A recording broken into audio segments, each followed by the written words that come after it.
What's up guys, I'm back with another Alien Earth reaction video, episode 6, The Fly. The episode starts on the island at the Prodigy headquarters. We're treated to Boy Cavalier reading and narrating Peter Pan once again.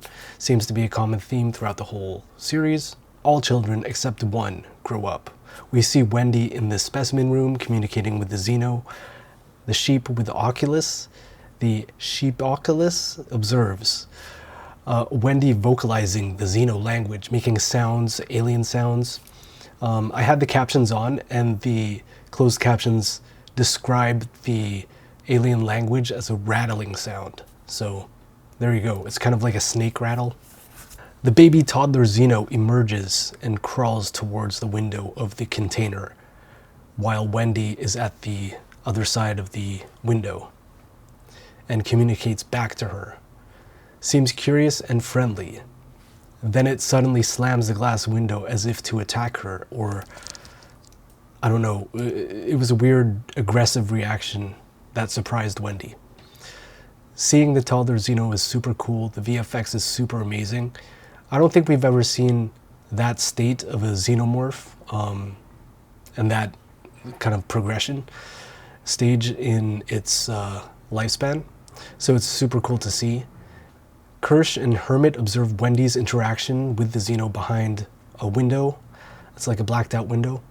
Hermit, she's gonna need someone to take care of her eventually. Kirsch, you think he's going to let you take her with you? Kirsch is referring to Boy and how the hybrids are basically the property of Prodigy, and Hermit is so naive he thinks that he could just take Wendy and, you know, live a normal life.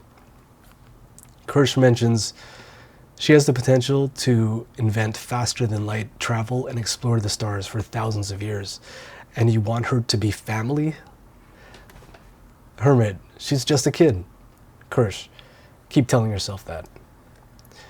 The scene ends with Wendy happily smiling at the Xeno. So it seems like even after the xenomorph slams the window, they somehow managed to communicate and are on good terms with the alien. So we cut to the lab. Nibs is in charging mode on the bed, on the chair. What do you call that? The charging station.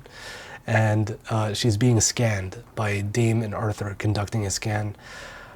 So in the room, there's also Adam. Adam is the suit, the Prodigy sidekick of Boy Cavalier. Adam observes. So what did she say exactly? Dame, she said she was pregnant. She's always been emotional, you remember? I thought we adjusted for that, Adam says.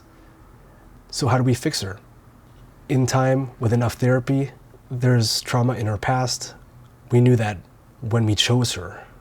So it seems that there's a lot of history going into Nibs. Adam was a part of that, it seems. I don't know how much we're going to get into that in the series, but that's pretty interesting to discover. Reset her to before the tower. Full memory wipe. Then I want you to dial back her reactions to stimulus. Slow her processing speed. Arthur, you're talking about fundamentally altering her personality. That's against every principle of the program. Adam, don't be dramatic. You said it yourself. She's a child in distress. We're helping her. Dame, we don't know what impact this would have on her identity, on her functioning psychology. We could be making it worse. Adam, this unit is going to be smiling and waving from the stage 3 weeks from now, when the information architects of the Five talk to her. I want her to be calm and charming, just like the others. Arthur, I won't do it. Adam, you're fired. Dame, we'll do it. And Adam says, good, then do it, you're fired. You disobeyed a direct order. So this scene basically establishes that Dame will be taking over, Arthur is getting fired, and Adam wants Nibs to be wiped or reset to a point where she wasn't as traumatized, I guess. And here we discover that in 3 weeks, there's going to be some sort of presentation to the five. And they will be meeting the hybrids. So he wants them to be in perfect order and to obey everything. So we'll see that eventually, I believe. Cut to Wendy leaving the specimen room. Herman meets her in the corridor. Herman? Did I say Herman? Hermit meets her in the corridor. That was amazing. I think it's a mistake to bring species from another world here. We have a community. They survive, eat, sleep, and that's it. Wendy says bees, ants, hives, whole colonies. They're all like that. Hermit says it tried to kill us. Wendy, not this one. And she refers to him as Joe. Joe, I think this is a good one. Referring to that toddler Xeno. And then she says, this is a yes place, not a no place. Wendy, the boy genius said that no is the first step to nothing. Being nothing, achieving nothing. And here we say yes. Hermit, if someone tries to take advantage of you, tries to hurt you, then no gives you power. Gives you power over your body, over your life. It's not going to be forever, I promise. I'm working out a way to get us out of here. Wendy, what if I don't want to go? Hermit is left speechless as Wendy walks away. So here we see Wendy's progression as a character. She is leaning more towards the side of the xenomorphs, and she is taking the advice of Boy Cavalier. Is she thinking independently? Is she being manipulated? Cut to the city scene. We see an establishing shot of Prodigy City and Boy's aircraft. I wish we had a name for this. It's some sort of futuristic aircraft, Blade Runner vibes. Can we just talk about the music real quick? So throughout the show, there's been, contemporary music in the series. And I think it's super cool how they merge that with the earthness of Alien Earth. It grounds the show and keeps it, how would you describe it? Keeps it modern, keeps it human. It keeps it human by adding those tracks. And other shows, I don't think other Alien movies included licensed tracks. I think they were mostly scored, like orchestral, but it's cool to have rock songs and stuff incorporated in the show. So here we have the meeting of Yutani and Prodigy. The corporations meet in the conference room. This scene is pretty hilarious, and it's so cool to see Yutani on screen for much longer. So Yutani awaits the boy's arrival in the conference room. Mora was there along with one of Yutani's security. Boy walks in, and Kirsch, Barrister McAfee, is the moderator at the table. He says, the moderator assigned to you by the governing collective, the Five. Evidence and arguments will be legally binding. Yutani, opening statement. Let me start by listing the facts that are not in dispute. First, the USCSS Maginot is a science-class research vessel owned and operated by the Weyland-Yutani Corporation. This means that all data, equipment, personnel, and research materials on board are the sole property of Weyland-Yutani. Seizure and retention of these items is, and then Boy interrupts, it destroyed 3 blocks of my city, killing and injuring thousands. So yeah, this scene is pretty hilarious. And then Boy questions the motivation of the crash and what could have caused it. What if it was an accident? Maybe it was an attack. Maybe the crash was criminal negligence. And then Yutani is, starting to get rattled a bit because of all the evidence that he's bringing up. and all the questions that are possibly going to derail her statement and derail their negotiation. So Yutani, you will be well compensated. Boy, it's not about money. Honey, I've got money. This is a cover-up. And then he says, do you know what she's so desperate to get back? Deep space biological invasive species in direct violation. Yutani, these are proprietary specimens meant to be studied at an off-planet research facility, which is where they'll be transferred to. They agree to a certain amount, 20 billion, and quarantine of the species. Yutani's not happy, but Boy is celebrating. Okay, yeah, so at the end of the meeting when Boy leaves, Yutani, still sitting there in the conference room, calls Moro over and says, where are we in terms of acquiring the xenomorph? And then Moro says, I could have one of the xenomorphs by the end of the day.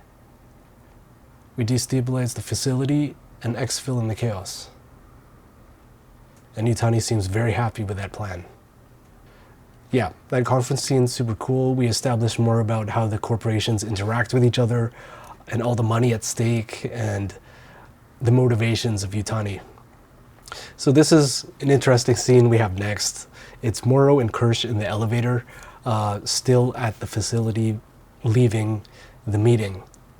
This scene is too good. There's a lot of... This show is very quotable, and it's, yeah. The cyborg and the synth meet. Kirsch, look at you, the almost human, self-hating machine. You must envy me. Moro, yesterday's model, the incredibly relevant robot. Who wouldn't want to be you? What's it like working for a company that's made you obsolete? Kirsch, I don't know what you're talking about. Moro, they're cute. Your kids, with their shiny new bodies. I gotta get me one of those. Kirsch, a child or a body that isn't so sad. Oh man. Moro, I'll see you soon, old toy. So he leaves the elevator at that point. Kirsch continues his way back to the aircraft. At this point, we need to see a cyborg synth fight. We need to see, like, throwing into the panels on the wall. You know, we need like a Terminator 2 style synth cyborg fight. It would be sick. Especially with Moro's transforming ability on his arm with the blade. Oh, that would be awesome. So we cut to in the lab, Dame and Nibs. Nibs is hooked up and she's about to begin the process to remove her trauma. Nibs wakes in the room. Wendy is at her bedside. Wendy, you feeling better? Nibs, I feel like I slept 1,000 years. Wendy, you said you were gonna have a baby. Nibs, yeah, right, and then laughs. Wendy recounts the events, and Nibs doesn't remember anything about the crash. Wendy keeps mentioning all these things, and you could see on Nibs' face that she's getting frustrated not being able to remember what's happening, what had happened. Wendy, what's wrong with you? Nibs, what's wrong with you? And then Wendy mentions, you don't remember going with Arthur and Dame. And she's like, no. So Wendy storms out of there, and Nibs starts questioning herself, looking in the mirror. And Wendy realizes something was done to Nibs. Cut to Boy narrating, a montage of shots, Wendy, Moro, Slightly in the forest. Slightly is talking to Moro over the remote connection, so it looks like he's talking to no one. Smee appears in the forest, looking for Slightly. Smee, everyone is so cranky here. It's not fun anymore. Being grown up sucks. He makes a promise to Smee that after he takes care of business, he and Smee can play games after and be like children. Hermit writing down the floor plan in his quarters. Slightly continuing his plan to get somebody attacked by the xenomorph or facehugger. He visits Hermit at his quarters. While he's there, he's trying to chat with Hermit, and Moro enters his mind, reminding Slightly to hurry up. And then Slightly says, I want to show you something. It'll be a secret. It'll be fun. It's for Wendy. But then Rashidi interrupts them. He enters the room, He asks Hermit to join him and Siberian on patrol, which goes back to the increased security on the Prodigy compound. Rashidi will bring him back as soon as possible. Hermit agrees, leaving slightly, standing, and slightly starts to panic. Cut to the forest, it's raining. Rashidi, Siberian, and Hermit on patrol around the base. Siberian: is that really your sister? Rashidi: I heard Yutani's pissed and that we're on patrol, and that's why we're on patrol.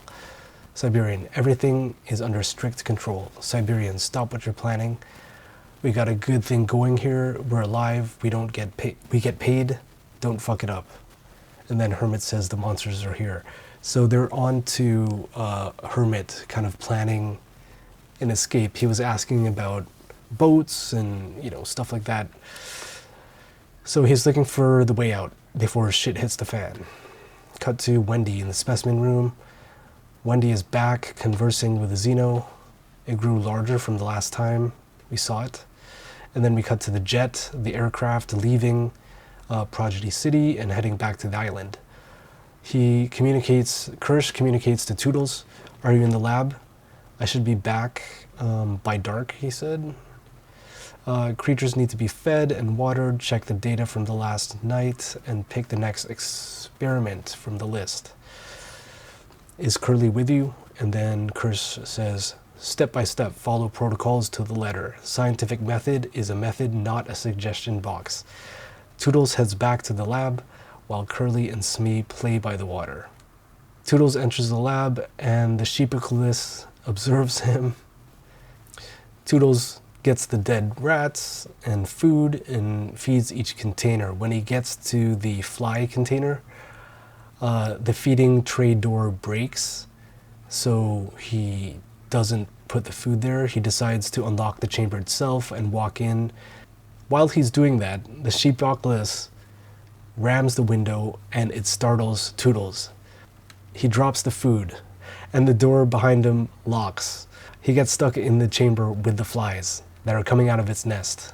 The fly creature lands on him and spits venom, and then he starts to melt. It's like an acid spit that basically breaks down anything it touches.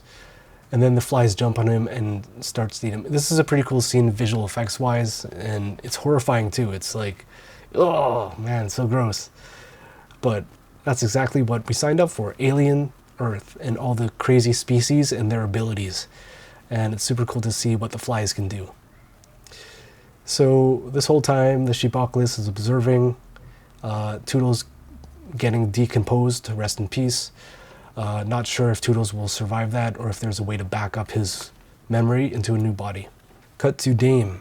She walks to her office. Wendy is there. So Wendy is now going to confront Dame as to what happened to Nibs.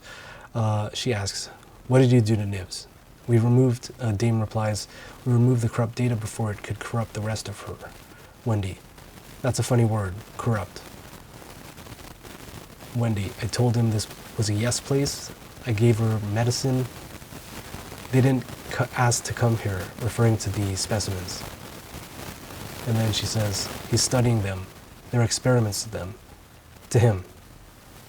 Dame: Wendy: that's not my name, Wendy says. Are we people or something else? I don't want to be people. Dame: my only job is to make sure that nothing gets lost. Wendy: Nibs got lost. Dame: we helped her. It's new technology. Wendy: what's wrong? So here again, she's becoming a totally different person from what we first started with. She's starting to open her mind and grow as a person and really question everything about herself and the life of the hybrids and the intentions of the lab and Prodigy. Newly fired Arthur packing his stuff. Hermit walks in and he asks, got a second? And then he noticed they fired you. He questions, the security cam is watching both of them the whole time, and Arthur plays along because Hermit asks, is it safe here for Wendy?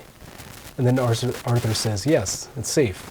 And then he shows Hermit the bio signs. He comes over to the panel, the computer screen, and then he types a rescue message to Hermit. He sees the message and then immediately knows that something's up. And then he says, have a good trip.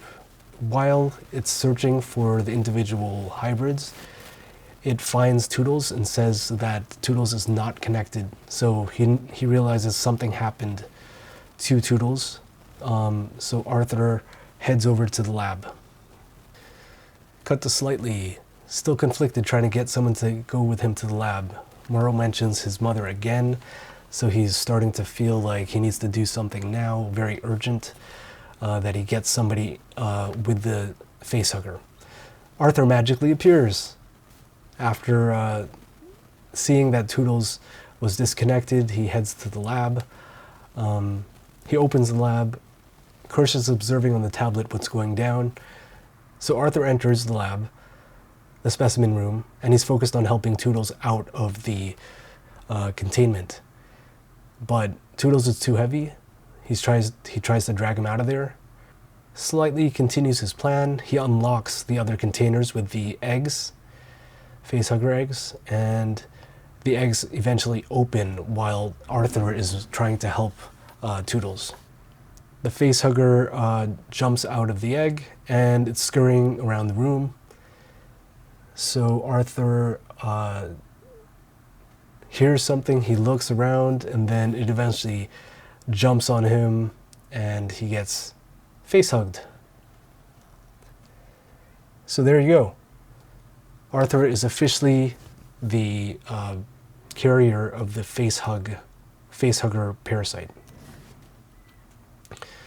Kirsch observes this from the Hilo aircraft on the way back to the island.